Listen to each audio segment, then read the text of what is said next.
अगर आप एक इन्वेस्टर हैं, एक ट्रेडर हैं, तो आपके दिमाग में एक नाम जरूर हमेशा याद रहता होगा और उस इंसान का नाम है वॉरेन बफे, जिन्होंने आपको ये बताया, ये भरोसा दिलाया कि स्टॉक मार्केट से बड़ा पैसा बनाया जा सकता है। आज भी वॉरेन बफे दुनिया के टॉप 10 रिचेस्ट इंसानों में से एक हैं। लेकिन अगर मैं कहूं कि इनसे भी एक स्मार्ट एंटिटी, एक स्मार्ट शख्सियत था, तो आप क्या कहेंगे? जो वॉरेन बफे के रिटर्न को कहीं ज्यादा बीट कर चुके थे और उन्होंने ये काम 1 साल, 2 साल, 5 साल, 10 साल नहीं, ये काम उन्होंने लगभग 30 साल के लिए किया। जी हाँ, उस शख्सियत का नाम है जिम साइमंस। और आज ही जिम साइमंस की टीम ने सुबह ये कंफर्म किया कि वो इस दुनिया में अब नहीं रहे।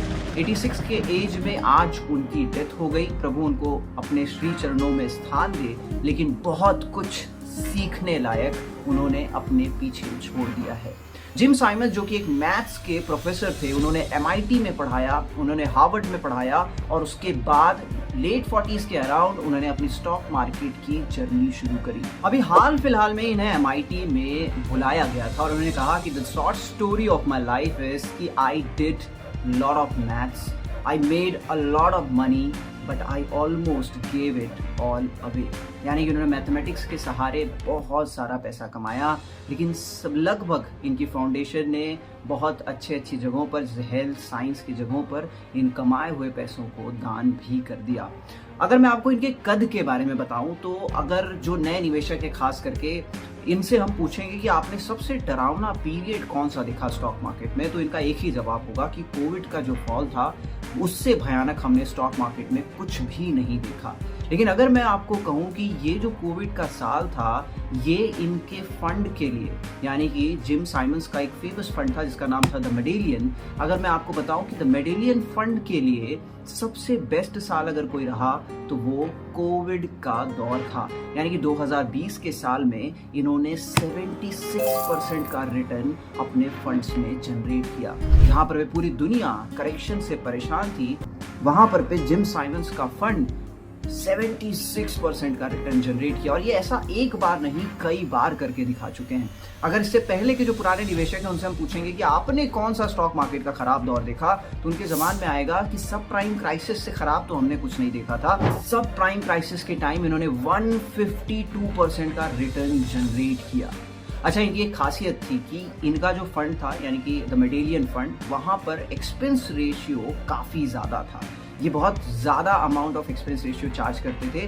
तो 2008 के टाइम पे 152% जनरेट करने के साथ साथ जो इनका एक्सपेंस रेशियो था वो 44% के आसपास था। उसके बावजूद इन्होंने 110% का रिटर्न अपने उस मेडेलियन फंड में अपने निवेशकों के लिए जनरेट किया। आप सोचिए कि खराब सालों में इनका परफॉर्मेंस निखर करके आया है और ये अपने आप में एक एस इन्वेस्टर और ट्रेडर थे। तो अगर आपको स्टॉक मार्केट में किसी गुरु की तलाश है, वैसे तो स्टॉक मार्केट में स्टॉक मार्केट ही सबसे बड़ा गुरु है, लेकिन अगर कोई गुरु बनाने या गुरु का दर्जा देने लायक कोई इंसान था, तो वो कहीं ना कहीं जिम साइमंस ही थे।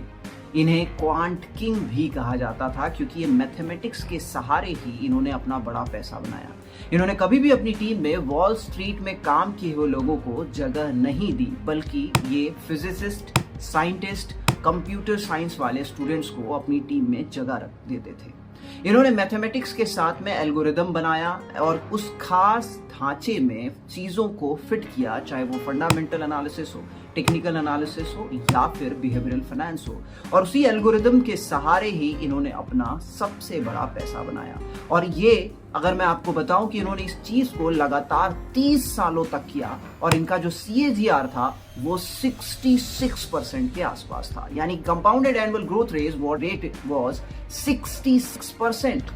अगर हम बात करें वॉरेन बफे की, तो 19 से 22% का रिटर्न वॉरेन बफे जनरेट कर पाते हैं ऑन अ CAGR बेसिस। लेकिन जो जिम साइमंस ने जनरेट किया था वो था 66%। आप समझिए कि क्या कुछ बना सकते थे ये। इनके कैरियर में केवल एक ही ऐसा साल था जहां पर पे इन्होंने अपने फंड के लिए negative rate of return generate किया, और वो साल था 1989, और उनका जो ड्रॉडाउन था यानी कि उस साल का जो नेगेटिव रिटर्न था वो था केवल -1%, वो भी एक्सपेंस रेशियो के बाद, यानी कि फंड को मैनेज करने के लिए जो खर्चे लगते हैं उसको घटा देने के बाद भी जो उनका रिटर्न था वो -1% था। और अगर आप एक्सपेंस रेशियो को नहीं हटाते हैं, उस साल उन्होंने 1% का रिटर्न जनरेट किया। इन्होंने most of the time S&P 500 को बीट किया है, और इनके बराबर CAGR जनरेट करने वाला कोई भी लिविंग लेजेंड ना है ना था, और पता नहीं आगे रहेगा भी या नहीं।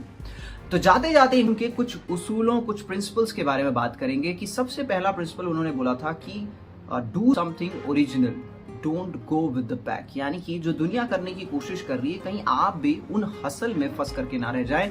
अपने आप के लिए कुछ नया, कुछ अलग सोचने की कोशिश हमेशा करते रहिए, आप चाहे किसी भी फील्ड में हो। दूसरी बात जो उन्होंने कही थी वो थी कि don't give up very easily. बहुत आसानी से किसी भी सेटअप के पीछे जो आप काम कर रहे होते हैं कि ये सेटअप, ट्रेडिंग सेटअप या इन्वेस्टिंग सेटअप मेरे लिए काम कर रहा है, लेकिन आप बहुत आसानी से उसको क्विट कर देते हैं ये सोच करके कि यार ये तो रिटर्न नहीं दे रहा है। तो इतने आसानी से अपने सेटअप पर भरोसा रखना बंद ना करें।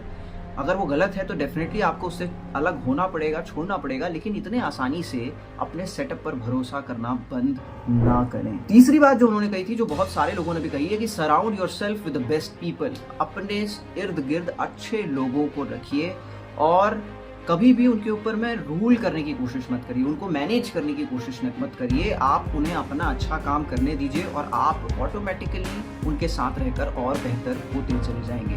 Be guided by the beauty, यानी कि जो चमकदार चीज़ें हैं उनसे बेहतर जो खूबसूरत चीज़ें हैं, चाहे वो कोई कंपनी क्यों ना हो। कई ऐसी कंपनियाँ होती हैं जिसके पीछे हम भाग रहे होते हैं क्योंकि वो बहुत attractive, talk of the town बनी रहती है, तो हमेशा ब्यूटी को फॉलो करना चाहिए। और जाते जाते आखिरी बात जो उन्होंने कही थी कि होप फॉर गुड लक। जी हाँ, एक अच्छी किस्मत भी ज़रूरी है इस पर्टिकुलर स्टॉक मार्केट में एक बड़े सक्सेस के लिए, लेकिन उन्होंने इस चीज़ का जो कोशेंट है, जो वेटेज है, उसको काफ़ी कम रखा है। लेकिन कहीं ना कहीं किस्मत भी बहुत ज़रूरी है। तो 66% का CAGR ओवर 30 ईयर्स ये जनरेट कर पाना आज तक किसी इंसान के लिए आसान नहीं रहा, वो भी ऐसे दौर में जहाँ पर टेक्नोलॉजी बहुत ज़्यादा फ्रेंडली नहीं हुआ करती थी। उसके बावजूद उन्होंने एल्गोरिदम और मैथमेटिक्स के सहारे इस अचीवमेंट को हासिल किया, और पता नहीं आगे चलकर भी कोई इतना बड़ा पैसा या इतना बड़ा CAGR बनाने वाला इंसान हो पाएगा या नहीं। तो ऐसे लेजेंड को मेरा फिर से कोटि कोटि प्रणाम।